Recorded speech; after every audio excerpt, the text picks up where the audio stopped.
Hi, it's Chris Titley here, and on today's episode of Scoreboard, the podcast, I'm joined by Rebecca Frizelle. Rebecca, thank you so much for being part of this series. Hi, Chris. Thanks for having me on. I'm looking forward to chatting. Now, Rebecca or Beck, what do you reckon? What should I call you? Go Beck. Go Beck, the informal Beck. Now, Beck, we're sitting here on the 19th of May, believe it or not, 2025. How's your morning? How's your weekend been? Look, I had a lovely weekend. How can it not be anything but fabulous when you're on the Gold Coast? But marred a lot with Sunday's result yesterday in Canberra against the Raiders. So that was a disappointment, but we push on and we learn and we get better.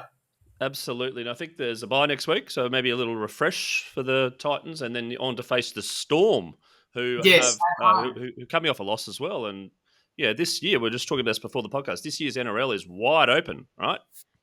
I think it's an incredible series at the moment because never have you had the teams all so close. When you look at it, the middle of the pack are literally one game away from the top of the pack, so it's anyone's series. I think in years gone by, we've been used to seeing the traditional winners up there, the Storm, Penrith, Roosters, dominating year after year. You could almost pick who was going to be in there, and at the moment, it's wide open, which makes for a great series for everyone. And then you think, you go, the Cowboys, they can't lose at home. They lose at home. And then you're like, oh, wow, Canberra's good at home. And New Zealand have come in there. They're flying as well. So it's very wide open. Prediction for the year. Where do you hope your team finishes now? Look, I'm still hopeful of a top 8. People would laugh and go, you're not going to get there. But I'm a great believer in hope, and there's a huge amount of effort and training going on in the background. We've been beset by, as has a lot of seasons, so it's certainly not an excuse, but it's a reality. We've had 1.5 times our spine out throughout the year with injury, and we only saw them on the weekend coming back. Sunday was the first time Kieran Foran played all season. For example, we lost Tino for a big chunk at the start of the season with the suspension. We had Jaden out. We've had AJ out. We've had AJ in. We've had a number of them out. So yesterday was the first time they all kind of got to play together, and hopefully we can build on that. Origin will interrupt that reading the list. Congratulations to both Moore and Mo and Tino, 3 of our players all announced in the Origin. We're super proud of them and they deserve those positions. But, a bit of disruption. Beck, your association with the Gold Coast Titans dates back, I believe, to 2006 when your company became a sponsor. So it's coming up to 20 years. Looking back at 2006 and the journey thus far, how do you describe it? It's a roller coaster, and it's the gift that just keeps on giving. You know what? I'm incredibly proud of the team. Our on-field results certainly aren't what we've believe we're capable of. However, what we deliver off the field is extraordinary, and I think we've been growing with the Gold Coast. We have significant competition around us, but competition only makes us stronger. We have an extraordinary AFL club in the Suns just down the road, and they're doing a terrific job.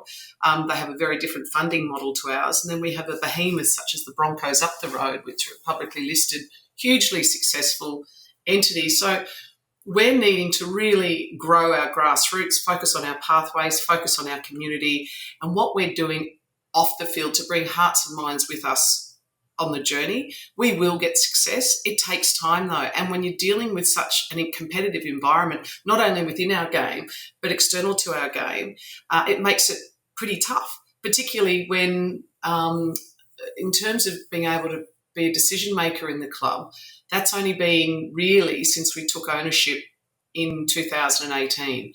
So it takes a while to build on that. Absolutely. And you talked about competition outside. You're talking other codes as well, and AFL and rugby union and soccer and football, etc. Back in 2006 when you decided to sponsor the club, what was the mainstream, I suppose? Then AFL was obviously very popular, but it's sort of gone like this. Union's probably... Well, there was no club on the coast. Yeah, the Titans were it. And so it was a huge club at that point. Not when I say huge, but huge support from the community, because it was the Gold Coast first national... I shouldn't say that. They weren't the first national team. I guess the first really broadly popular sport in terms of a national team, because we'd had, I think, soccer here previously, etc. And we'd had the Seagulls and the Chargers in the previous iterations, but under this entity of the new ARLC, this was the first. So I have complete faith. We're very excited about the future. We've just announced our high performance centre being custom built for us that we will own. We've got expansion plans underway in terms of external revenue streams for the club, which we'll do out at Robina near the stadium. Our fans deserve a clubhouse, so to speak, and we're intent on delivering that. But our first priority is to get our state-of-the-art high performance centre built, which will have 2 fields, one for women and one for men. We'll have all the facilities we need. We'll have indoor courts available as well for our women's netball teams. So we're really looking forward to that. We should hopefully be turning soil by the end of the year. That's amazing. And just touching on that, your group also has an ownership stake or majority ownership stake in the netball team as well as the NRLW team. Is that correct? Correct. Yep. So with this new facility at the moment, we have one field that we can use, which just doesn't work for us with our training schedules with the women and the men, and it's hard for the field to stand up to that as well. Where we're going, we'll have 2 fields. So one dedicated to our NRLW side, who started training the other week and they're looking great already. It's great to see the girls back. And one dedicated to the men's side, which will be fantastic, as well as having the netballers all housed in the one HPC, which will be fantastic. And your relationship with sport and interest in sport, when did that come about? Well, my friends will make fun of me because I'm the furthest person from an athlete you'd ever hope to meet. Well, I used to do a little bit of schoolboy sport, and people like see my name on the wall. Like, is that the same bloke now? I'm like, yeah. What happened to him? I think I was a long distance runner in about grade 8 or 9. That's about, and maybe goal attack in netball or something once. I don't know. Probably got thrown off the courts. That's my claim to fame. But for me, it's always been community based. I absolutely see what the power of sport does, and sport to me unites people. It doesn't matter your background, where you're from, your colour, your creed, whoever you are. For that period in time, you're all on the same page, and I think it just removes everything else. That white noise goes away, that background noise, and you're all unified. And I think sport has the power to change lives, outcomes, and what a city or a community can truly look like. Look what's happening with Brisbane 32 right now.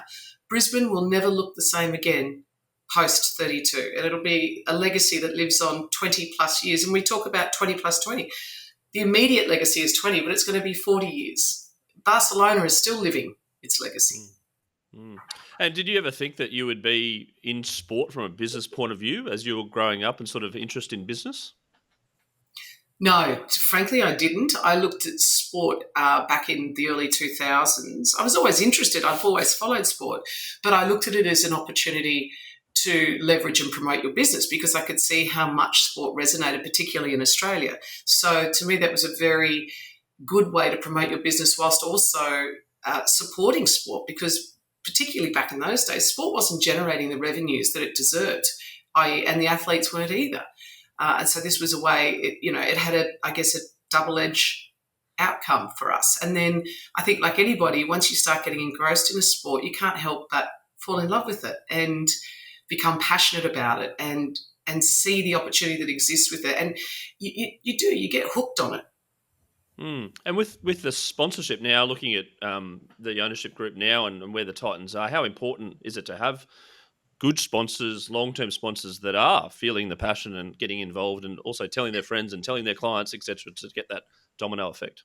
It's absolutely critical, and we are so lucky with our group of sponsors. They are loyal, they're passionate, they're understanding, they're intelligent, and they've got the same dream that we have. They want to see the team succeed, and it will.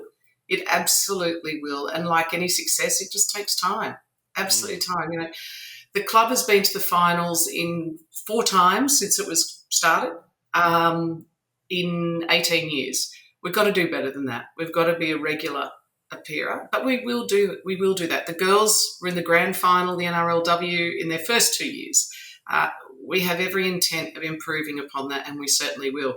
Our netball girls in the Ruby and Sapphire series both teams played in the grand final last year. So we certainly have a winning culture. It's about pulling it all together and pulling the right levers in a really competitive space. And Beck, I was chatting to Christine Finnegan, the CEO of the Jack Jumpers, and talking about what success looks like as a club. And she mentioned the pillars, right? But one of the pillars was winning out of five, I think it was. I mean, winning is important, obviously, from a public-facing point of view and potentially, but is it overly, I suppose, a big portion of what you think is successful as a club? Look, I used to think about it differently. I've now come to the realization once you have all the other, I guess, foundations in place, winning drives everything. Winning is the driver, or being highly competitive. We have to get to that level of being highly competitive and in it every single time. And we're building towards that. And that is, we want to win. That's all there is to it, because everything comes off that. It makes it so much stronger. And if you're not winning, but you're in it and you're competitive, then that's equally acceptable. But it's also what we're delivering in terms of the community, our school programs, our women's programs, our Indigenous programs. We're incredibly proud of our physical disability teams and our intellectual disability teams. They're extraordinary, the players that we run in that. We're one of the only teams to do that. But we've been doing that for a very long time, well before NDIS, and, we don't play in that space. We just look after these people that deserve to be playing in a team. And the importance of building a culture and principles and values that everyone adheres to, the players adhere to, the coach, etc., and their behaviour on and off the field. How have you gone about building your own twist to your culture and what you want to see the culture of the Gold Coast Titans? Great question, Chris. It's an evolution. Our culture is about, underlying it all is about being good people. We look for good humans first. That to us is, and I know that sounds really simplistic, but it's true. If you start with people with good values and good systems, you can build off that. So that's really important to us. And giving back. We must give back. We are not about ourselves alone. We are one part of a community. So how can we deliver back to the people of the coast and the Northern Rivers? How can we make them proud? We really want to serve our community and we want to make them proud of us, and that's our driver. And the way we'll do that is competitiveness, winning, giving back, and being an integral part of the fabric of the city. And when it comes to player involvement in the community and becoming successful, winning on the field, there's continuity, there's a good coach, there's lots of different factors. As the owner of the business, how do you see things, and what's your input with other stakeholders, i.e. the CEO, the coach, the players, etc.? Well, we've already had 2 phone calls this morning, so we chat every single day without fail. We catch up probably a couple of times a week. We've got a board in place and everything runs through the board. So we certainly don't overreach because no one person has all the ideas. I think you have to be very collaborative and take on board what you hear. And I listen to what people are saying and I think about it. We all do. And I think you've got to have flexibility in decisions as well. You can't be stubborn, and you really have to take on board and consider things and come up with what is the best outcome for the club. And we have many, many stakeholders. We have the media as our stakeholders, our fans are our stakeholders, our members, our sponsors. We have our players, our staff, a very broad church of stakeholders that we are listening to all the time. We have to have a positive culture internally as well. We must treat our people. To me, it doesn't matter what business you're in, people are your number one asset. And, you can be selling the best product in the world, but if you don't have the right people, it's never going to succeed. And I think unless you invest in your people and you treat your people well, you'll only have if you don't do that, you'll have a limited business career. And when it comes to sport, though, the passion around sport, it becomes very emotional. When your team's winning, there's praise and high fives. When your team's losing or sitting at the bottom of the table, there's feedback and there's criticism and what. How do you deal with all that? It's funny. I got asked the other day, what's the difference between a CEO of a normal business and a sporting organisation? Is there any difference? I was like, there's a huge amount of difference, because if you think about it, in a normal business scenario, the CEO can make a decision and the outside world has no idea what the decision is. And it's not a serious one. It can be just a basic one of restructuring his organisation or replacing a manager here or there. You do that in the football world, you've got to try and do it, in secrecy, but there's leaks everywhere. It goes everywhere. Fortunately, our club doesn't leak. But it's such an emotionally driven sport that any decision you make has the ability to end up on the front page. So not only do you get, say, scrutinised by your shareholders in a normal organisation, you're now facing it very broadly and publicly, backlash or feedback or whatever it is. And you're right, after a win, everyone loves you, and after a loss, you may as well put a crash helmet on or pull a doona over your head and not crawl out for 24 hours. Right, and then some of the feedback gets a bit personal, I suppose, or passionate, like, oh, they suck them all, etc. And you're like, oh, well, hold on, just calm it down, etc. How do you deal with all that? I actually really respect it, because without the passion, if you don't have passion, you don't have care. And people being passionate tells me they care and they're engaged. It's when you don't get the feedback that you go, we've got a problem, Houston. So there's some pretty vicious stuff out there. You know what? Everyone's entitled to their opinion. Yep. And I suppose being at Gold Coast, the centre, your story with the Gold Coast, your relationship with the Gold Coast, how important is it to have a local ownership group? Critical.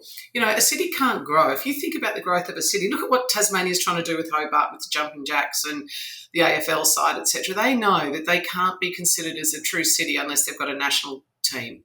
People realise this. So as part of the growth of the Gold Coast, we must have successful national teams based here.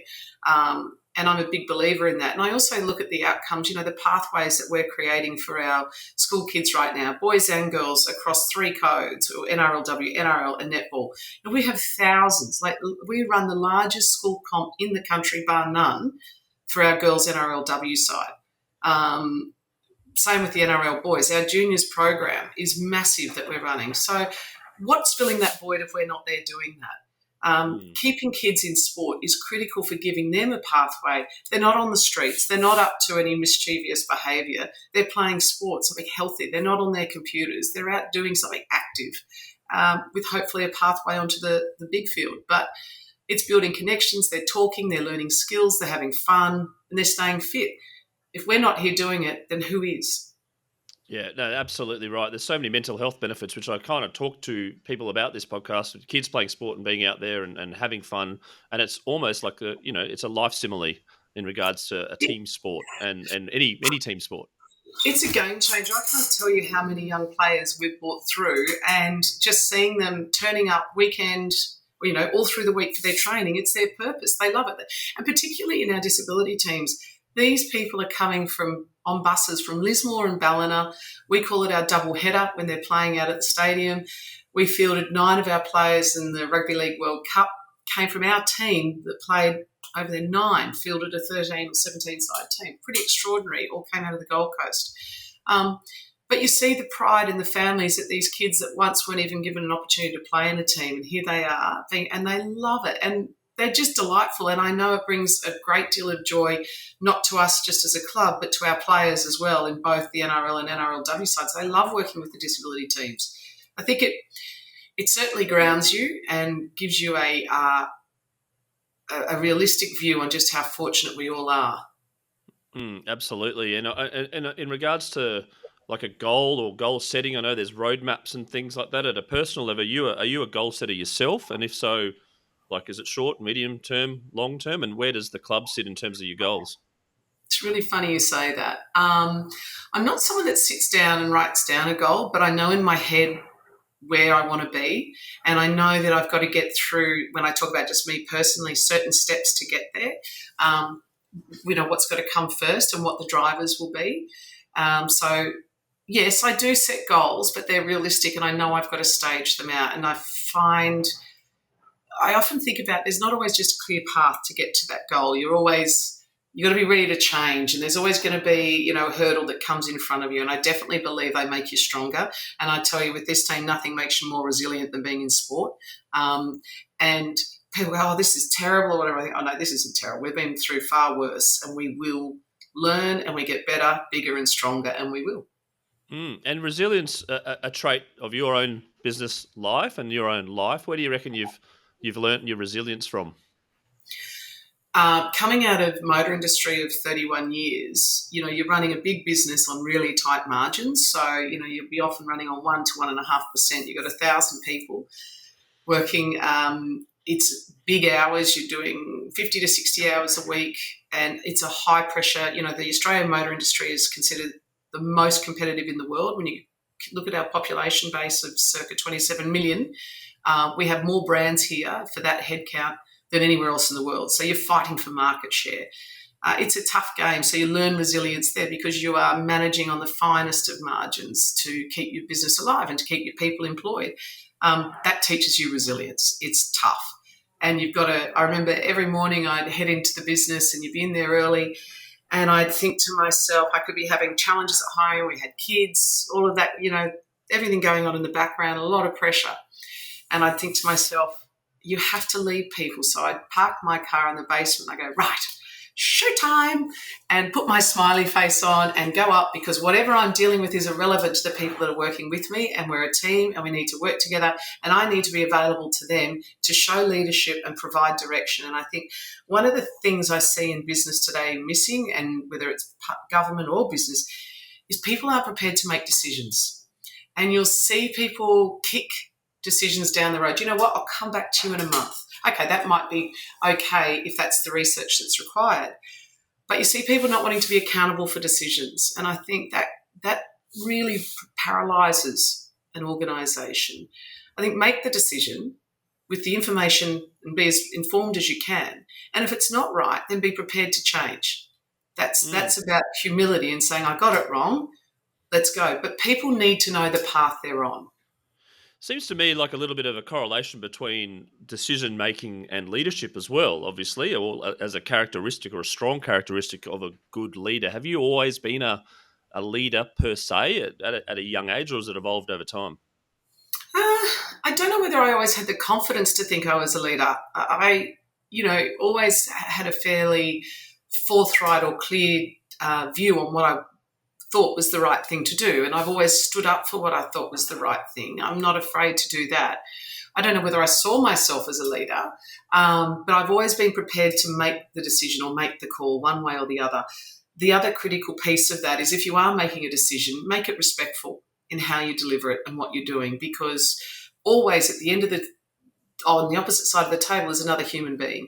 And I think in all your dealings, be respectful.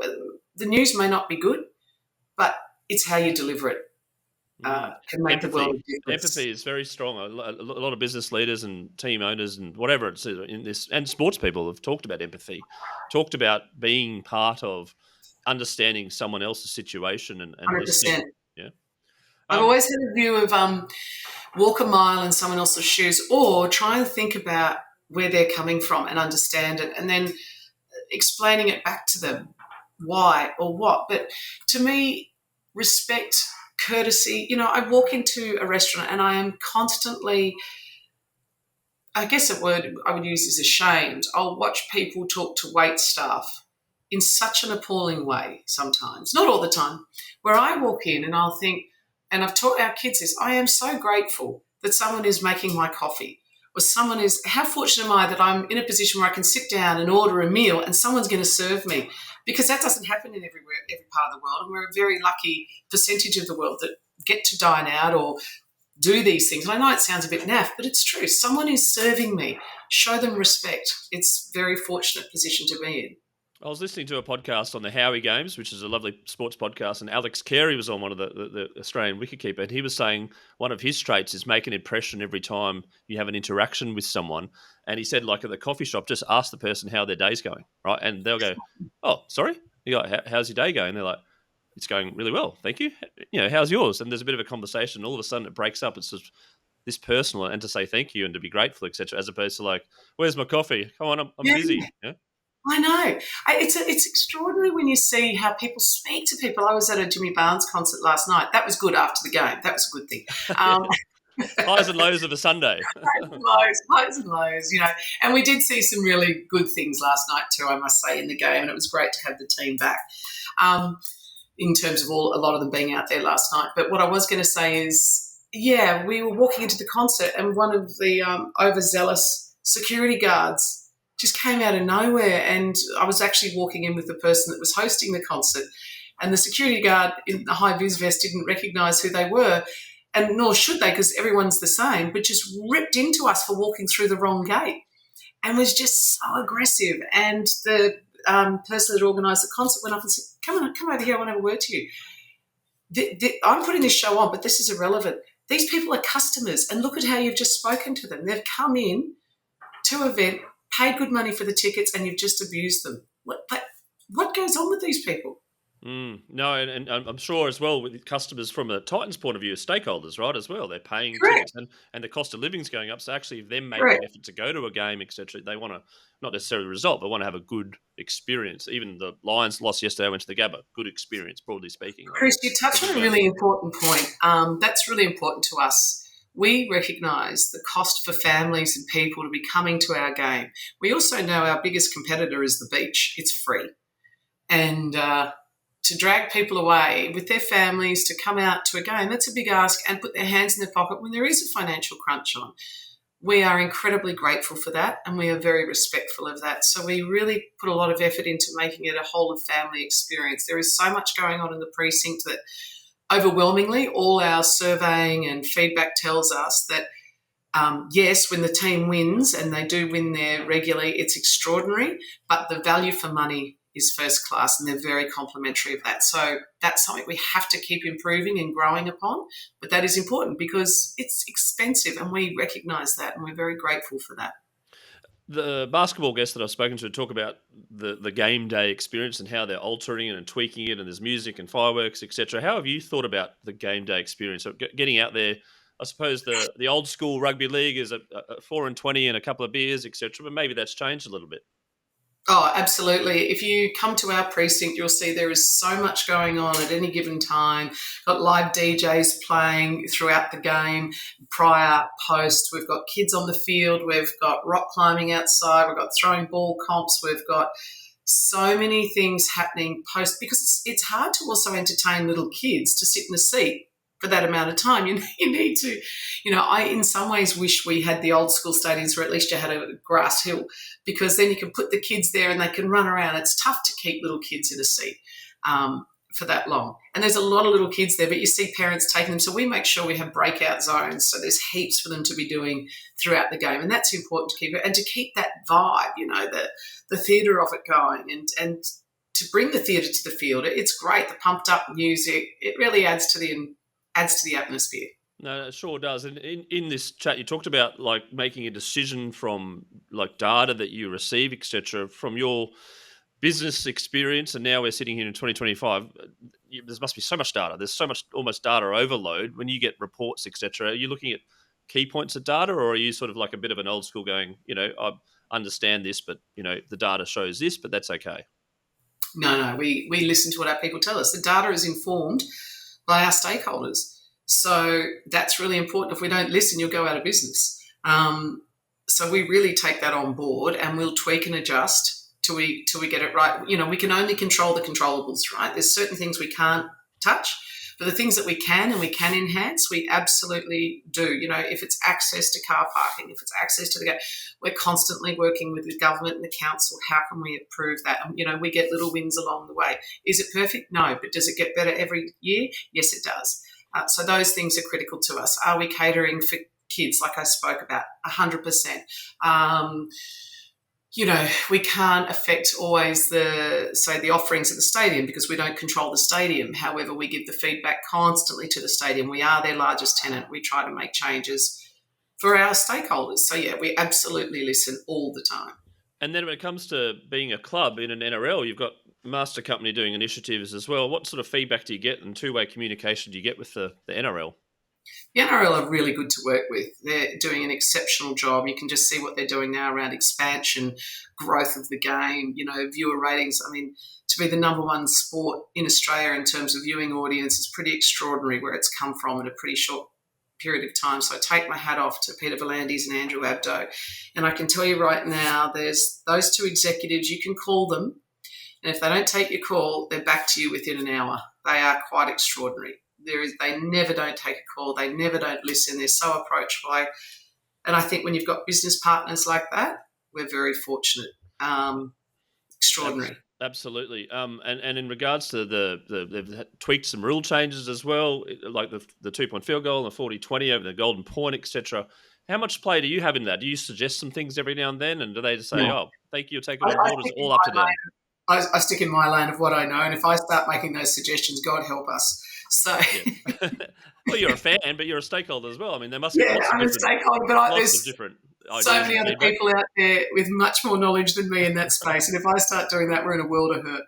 Yeah, and then from a business point of view, when you were talked about sponsors as well, like getting businesses together and networking, how important is that networking and having that Very one important. similar kind of, yeah, I'm a sponsor. We should do some business together. That happens regularly. That's really important. And, I'm happy to say that many of our sponsors all support each other and work together. They're a really tight group, which is fantastic. They've formed great friendships. We're all going away. A number of us are going away to the Warriors game in New Zealand in July. But yeah, we host them all together. We organise networking events outside of that. But that's critically important. So, sorry, I just saw it.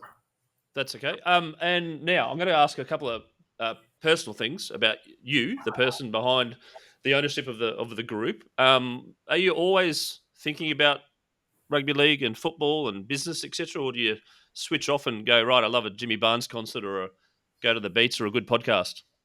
No, I think you're always thinking about it because you're driven. You want to see it do better. You want to deliver it for everybody, and we will. I have absolutely no doubt about that. We absolutely will, and we're on our way to doing it. We're getting some really strong foundation pieces in. Got a great board, great CEO, great coach. We're getting there, but no, you do think about that. And the only time I probably really switch off is when we go overseas. And that's really important because I think being in a different time zone, you actually, usually if there's a decision to be made, someone's made it because they couldn't wait the 12 hours or whatever. So it's kind of good.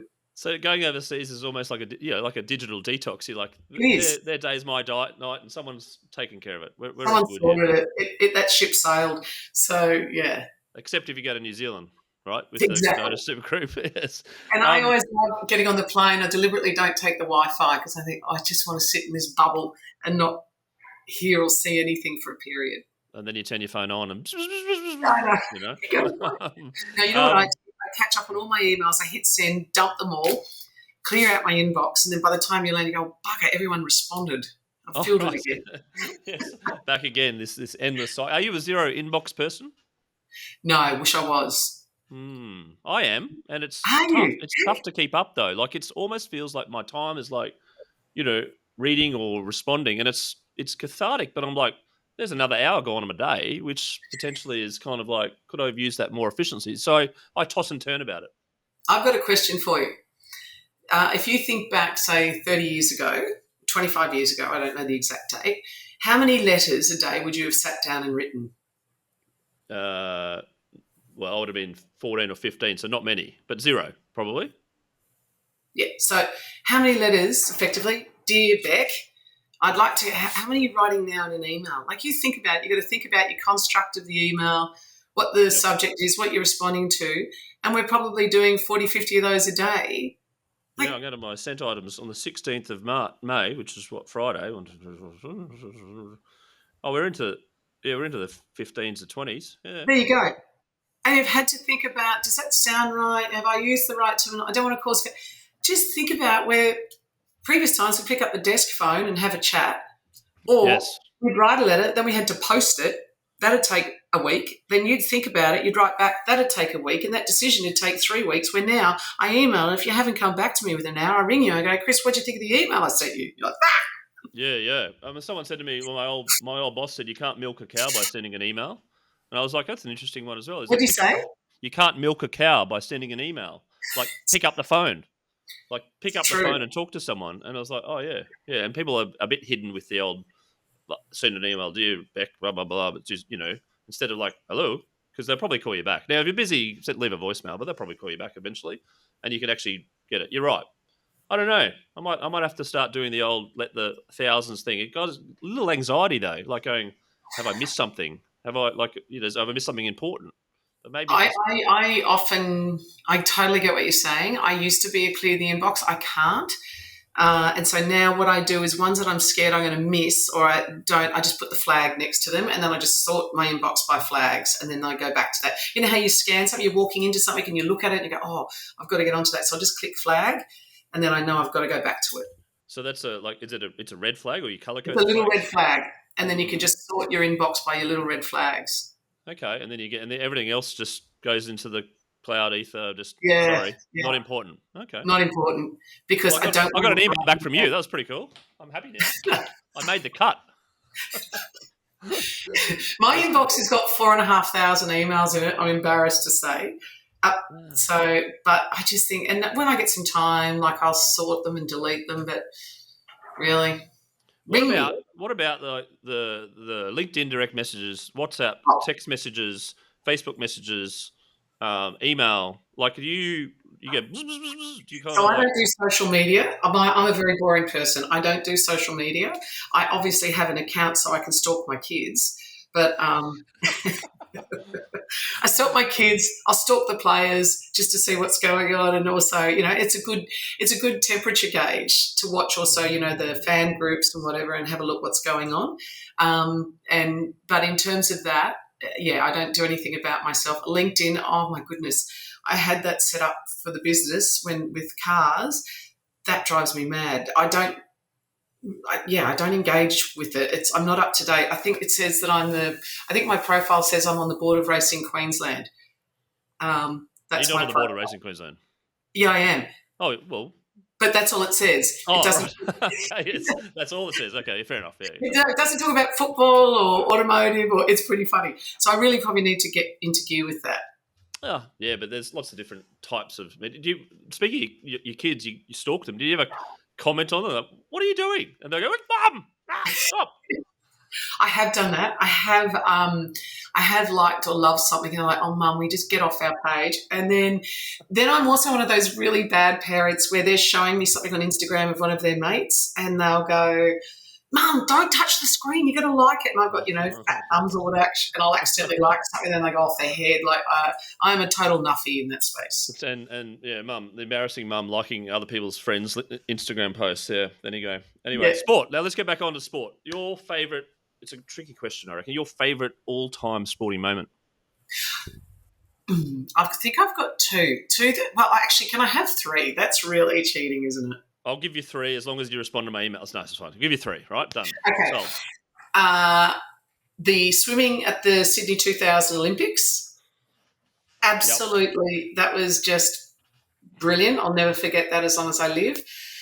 I was lucky. Last year was a big year of sport. Absolutely loved it. And we went to the Grand Prix in Monza, and Ferrari went first and second. And that was just extraordinary in terms of watching the passion of the Italian fans. You would think that they were going to take over the Italian flag and make it the Ferrari flag. The pride. I've never seen anything like it, where just red, a sea of red, and it was like they're running down the race circuit. Just I'm not kidding when I say thousands and thousands of people all singing, and it was extraordinary to see that. Goosebump moment. You're still getting goosebumps talking about it. Oh, I've never seen, and the videos, it was just unbelievable watching that. And just the passion of the people, like extraordinary, so proud. So I love that. And then my other top favourite was watching Curtis McGrath in the final take gold in the Paralympics last year in Paris, standing, screaming, cheering him on. And he'd had a tough lead in. His little baby was in hospital. It's the first time Rachel, his wife, hadn't joined him. He was co-captain of the team, had to arrive in Paris late, and he still got up and he won. And I thought, you are an extraordinary human being, Curtis McGrath. So I think he was embarrassed. He could hear us screaming from the sidelines, and I think we looked like the really embarrassing rallies that had turned up.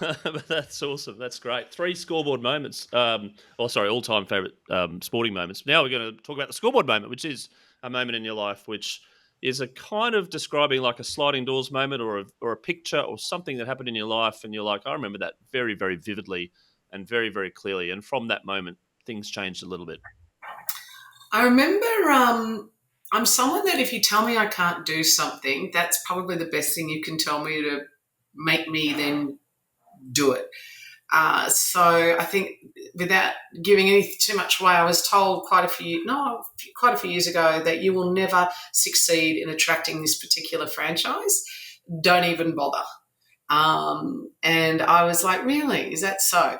And I went away and I thought about it, and I thought, well, what have I got to lose? Time, a little bit of ego, and a bit of skin off my knees if I get it wrong. So what? Have a crack. I'd much rather have a crack at something. Well, you know what? After a bit of perseverance and time, I think that was a changing doors moment for me. I know it sounds really underwhelming, but being told you can't do something or don't even bother, you're not even in the running, is enough to light the fire and think, yeah. And it's not even just so I can say I told you so. It's just a personal challenge that if I think you want something bad enough, you'll go after it and you'll throw out everything at getting it. And if you don't, what have you lost? Yeah, that's some great advice. Some of the other scoreboard moments have been rejection moments, or even kind of not. This was not a rejection moment. This is probably a rejection from their point of view, not point of view, but like not getting picked in a team, or saying you're too small to do something, or you're too slow. I remember Dale Morris, one of the AFL players, saying, "Oh, mate, you're too small, or you're not fit enough, etc." And he's like, "Well, I'll show you," and the rest is history, etc. So, I love that scoreboard moment. As part of my sort of funness in gamifying of this podcast, we do a little thing called the Scoreboard Scramble. And the Scoreboard Scramble is, I'm going to give you 15 seconds for this one, but the Scoreboard Scramble is you're going to have to spell a word backwards. Now, it correlates into the previous podcast, which is the favourite all-time sporting moment, which was with Scott Roth, the coach of the Tasmanian Jack Jumpers, where he said his favourite all-time sporting moment was when the Jack Jumpers won the NBL a couple of years into their expansion team, which is one of the all-time favourite moments. So you are going to have to spell the word Tasmania backwards, and I'm going to give you 15 seconds, and your time starts now. Hang on.